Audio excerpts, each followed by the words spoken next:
ሚካኤል ሊረዳኝ መጣ። ማን ሊረዳን መጣ? ንገሩኝ እስቲ ሁላችሁ። ከዋነኞቹ አለቆች አንዱ በሉ። ሁላችሁ ድምጻችሁ ይሰማ። ከዋነኞቹ አለቆች አንዱ ሚካኤል ምን ሊለኝ መጣ አለ? ሊረዳኝ መጣ። ዛሬ የመላእክቱ ጥባቆት፣ የመላእክቱ እርዳታ፣ የመላእክቱ አጋዥነት በሕይወታችን በዘመናችን ያስፈልገናል።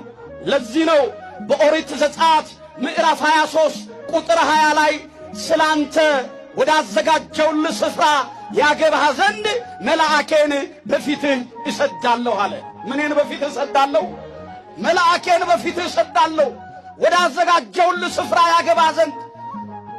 አዎ ጠላት እንዳያሰናክልህ፣ ከመንገድ እንዳትቀር፣ ወድቀህ ሳለህ እንድትነሳ ወደ አሰብከው ስፍራ ያገባህ ዘንድ ስላንተ መልአኬን በፊትህ እሰዳለሁ አለ። ስለኛ እግዚአብሔር መላእክቱን ይልካቸዋል።